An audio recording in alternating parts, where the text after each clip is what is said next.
একজন মেয়ে ধীরে ধীরে মানসিক রোগী হয়ে ওঠে। কারণ কি জানো?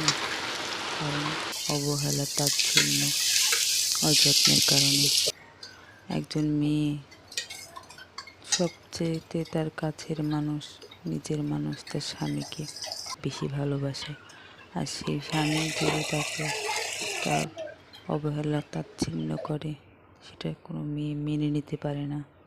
তাই জন্যই বলছি, স্বামী গো, সারাদিন শেষে এসে তোমার একটা মিষ্টি কথা, তোমার মুখের মিষ্টি হাসিটা দেখার জন্য আমরা অপেক্ষা করে থাকি।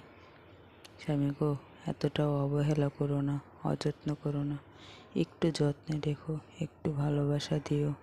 তাহলে তোমার এই ভালোবাসায় আমি সারা জীবন অসুস্থতা হব না, সুখী হব। তার কারণ তোমার সুন্দর ব্যবহার, ভালোবাসায় আমার ওষুধের মতো কাজ করবে।